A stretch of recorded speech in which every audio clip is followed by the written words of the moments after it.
welcome to the SVG-TV news for Tuesday, March 24th. I am Khalil Kato with the details. Today marks the completion of the 14-day isolation period of SVG's first and up to news time lone COVID-19 case. Providing an update on patient 0 on radio on Sunday, Chief Medical Officer Simone Kieser-Beach said the female patient, who is in her 30s, is doing well. The patient, who returned home from the UK on March 7th, began exhibiting symptoms of the virus on March 10th and tested positive a day later. She has been in isolation since then. As advised, following the protocols, we'll repeat the COVID test. Okay. And it would be done within a 24 to 48 hour period. We would do 2 tests, and we would also consider if we do a 3rd test even later. That is what is recommended by WHO. Okay. The CMO said it is a requirement that patient 0 test negative twice for the coronavirus or COVID-19 before she is released from isolation.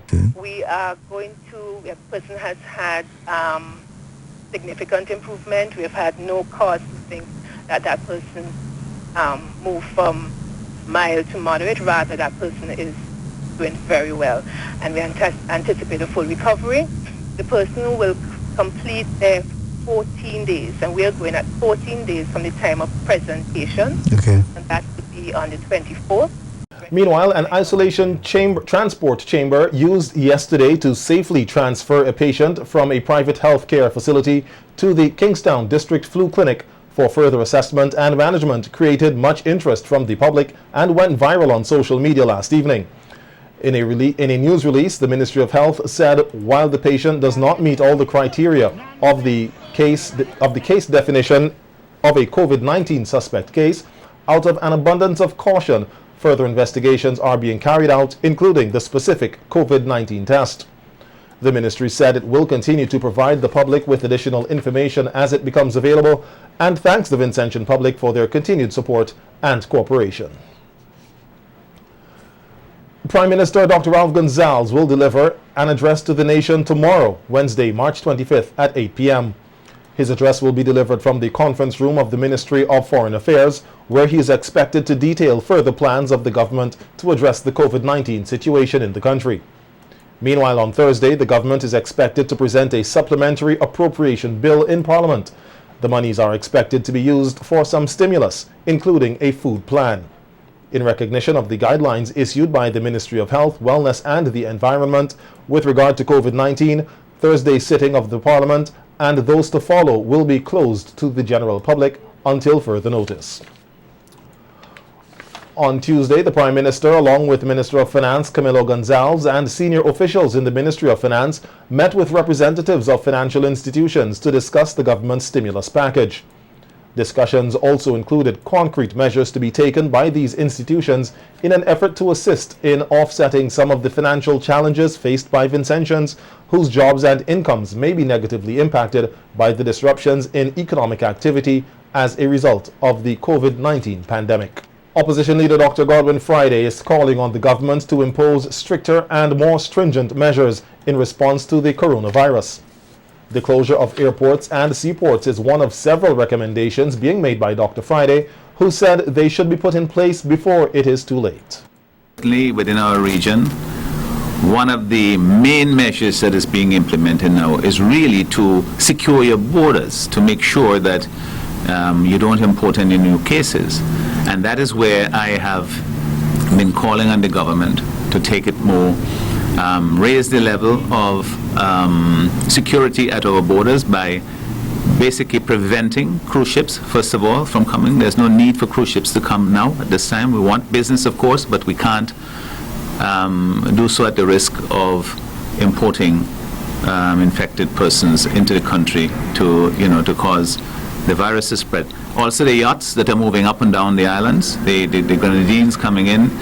Just last Saturday, I got a complaint, very justifiable complaint from someone who was, very upset because a cruise ship had come into my row and was landing people on the beach and carrying on as if it was business as usual. That is an unnecessary risk.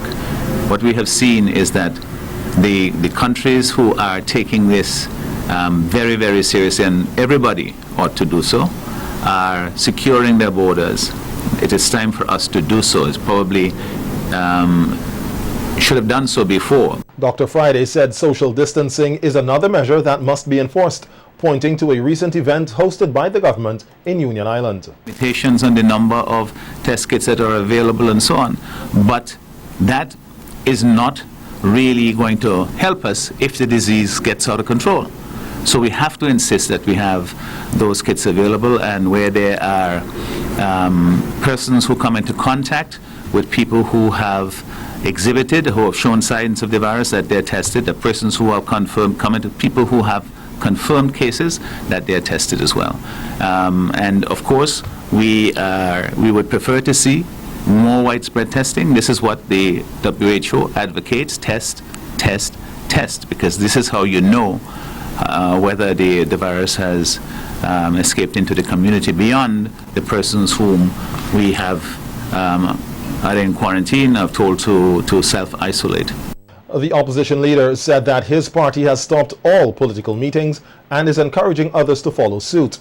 Dr. Friday is also proposing that more coronavirus tests be done on persons locally, especially those who may have come into contact with suspected cases, noting that some persons may not exhibit symptoms of the virus. And where there are persons who come into contact with people who have exhibited, who have shown signs of the virus, that they're tested. The persons who have confirmed, come into people who have confirmed cases, that they're tested as well.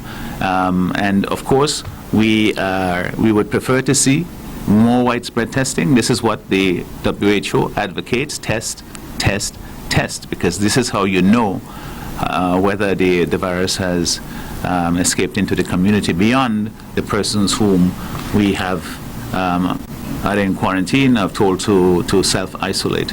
And Prime Minister Dr. Ralph Gonsalves is slated to meet with opposition parliamentarians on Thursday morning before Parliament.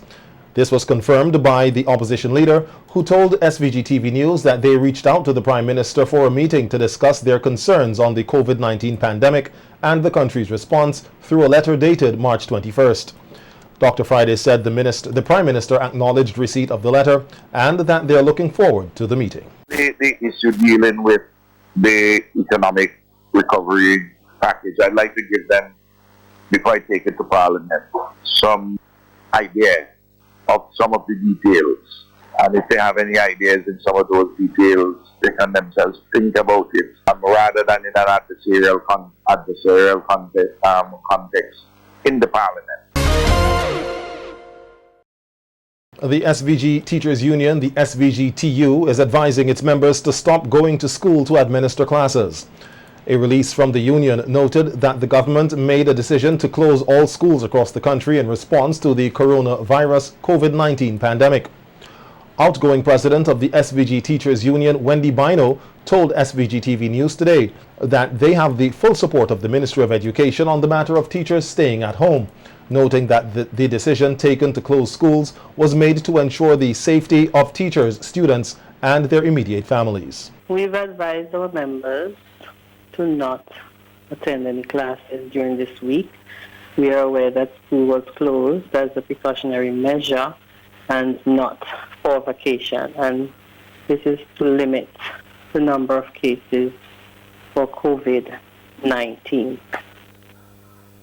So I've been reliably informed earlier today that the Ministry of Education has advised principals to cancel all classes going forward.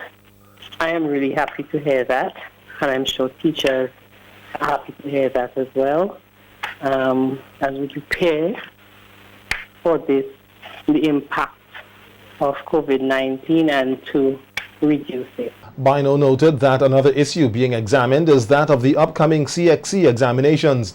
She said she's hopeful that good sense will prevail to postpone or cancel this year's exams, and suggested the use of past exams to grade students. But there are ways that CXC can help to alleviate these fears, the fears of parents and, of course, of teachers. We have SBA scores, so CXC can use those. There are internal test scores as well. Every school tests students, so there will be internal, test scores. You can use teachers' predicted grade for each student. In 2010, during the social unrest in Jamaica with the Dodds issue, a lot of students in Kingston and St. Andrew were unable to write exams because of the shutdown. And CXC resorted to those internal scores and, school and teacher prediction history. Several businesses here have been taking their own steps to promote social distancing and good hygienic practices. Our news team caught up with General Manager at Rybex Food Limited, the company which holds the franchise for the local Subway, Michael Hewitt, who highlighted what they have been doing to promote social distancing. So we've very recently, this week, we started reducing the amount of seating available in our store to provide for ample space between dine-in customers. The response has been good. People have, understood the move. We didn't remove everything completely. We understand that it might be hard to eat a sandwich on the run, walking down the street. So we keep providing some, but we've reduced that. The other thing that we did regarding it's not so much the social distancing, but the propagation of the virus. We've dispensed with the trays and baskets for the dine-in customers. So everything now is wrapped and bagged for takeout, even if people are eating here. That cuts one manipulation and one potential steps of transmission. And also, the people have also been very understanding with that measure as well.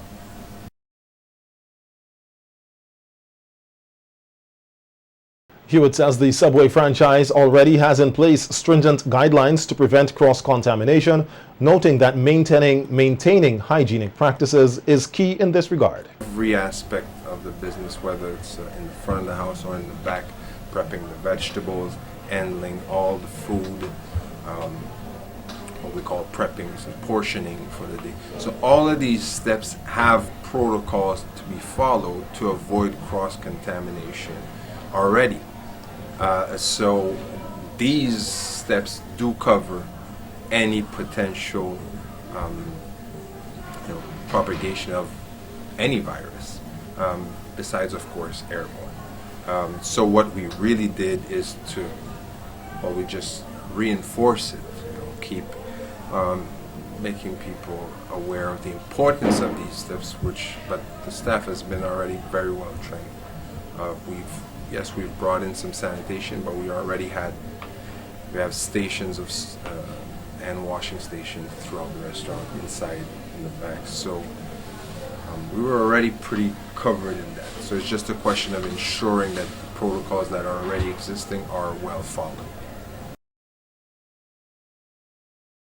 Our news team also caught up with representatives from Bickles and Carrez Distribution, Inc., who spoke on what they have also been doing to encourage social distancing and proper hygienic practices. Security are well positioned at the door.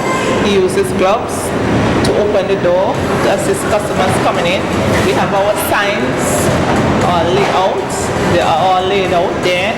We also put, as you can see, measures in place there, where we take the floor there, where the customers keep the distance that they are asked to.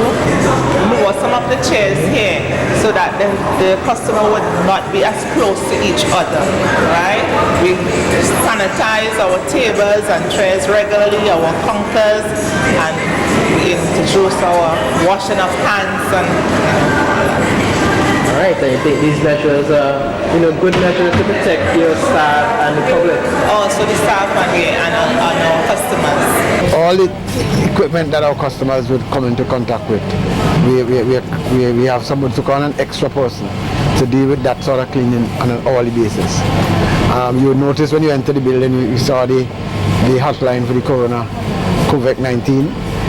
That is to try and educate our customers in the event that they feel symptoms of the coronavirus, their number they can call.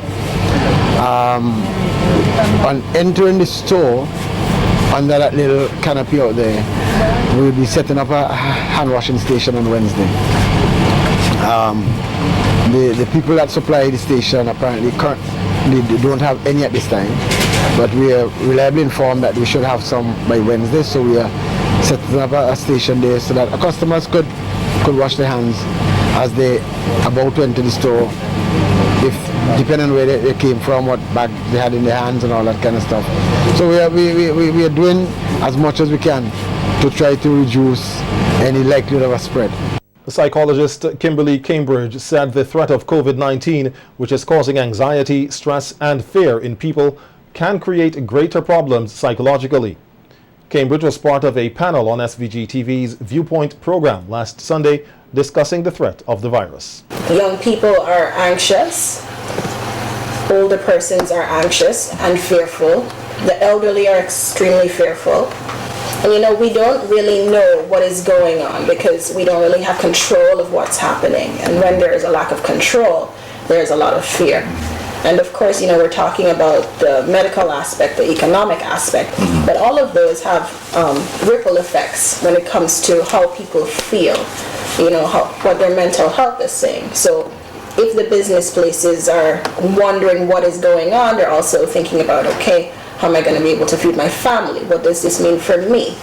As being able to bounce back. Do I have it in me to bounce back? You have to be of a certain mental fortitude to handle all of these things. And quite honestly, a lot of people may not have the ability to handle all the information that keeps coming out day after day after day. Cambridge said persons with pre-existing mental conditions are also vulnerable to the threat of the psychological impact of the virus. I feel we see vulnerable populations not only being persons with pre-existing health conditions, but also pre-existing mental health conditions. So persons that have anxiety disorders and things like that, persons that have stress disorders and borderline personality disorders, where all of this can be affecting them.